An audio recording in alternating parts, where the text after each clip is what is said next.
जिसका बड़ा बताएं। हर की पौड़ी घाट यहाँ का जो भी इसमें डुबकी लगाए।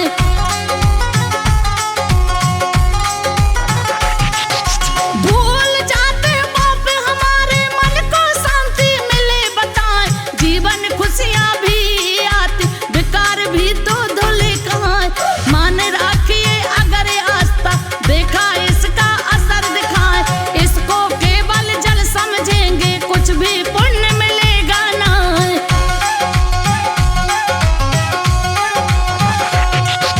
चाहे रोज लगाओ डुबकी ये केवल स्नान कहाँ।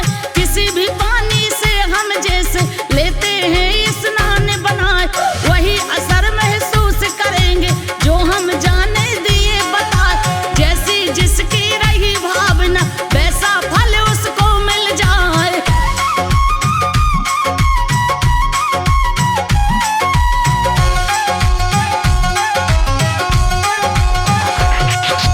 वरना हरिद्वार की महिमा हम लोगों पर पुण्य लुटाए।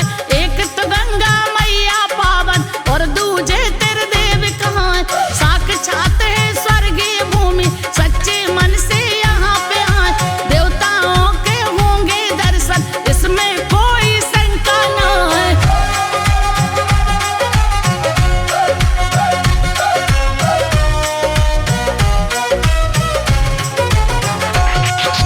देव उन्हीं को दर्शन देते मन जिनके निर्मल कहलाए।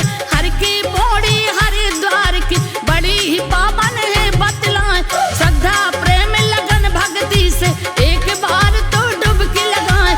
बड़े बड़े साधु सन्यासी साधना करने यहाँ पे आए।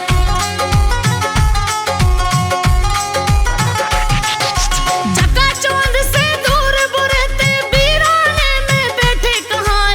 कई सालों तक करे तपस्या जब सिद्धि उनको मिल पाए। उस सिद्धि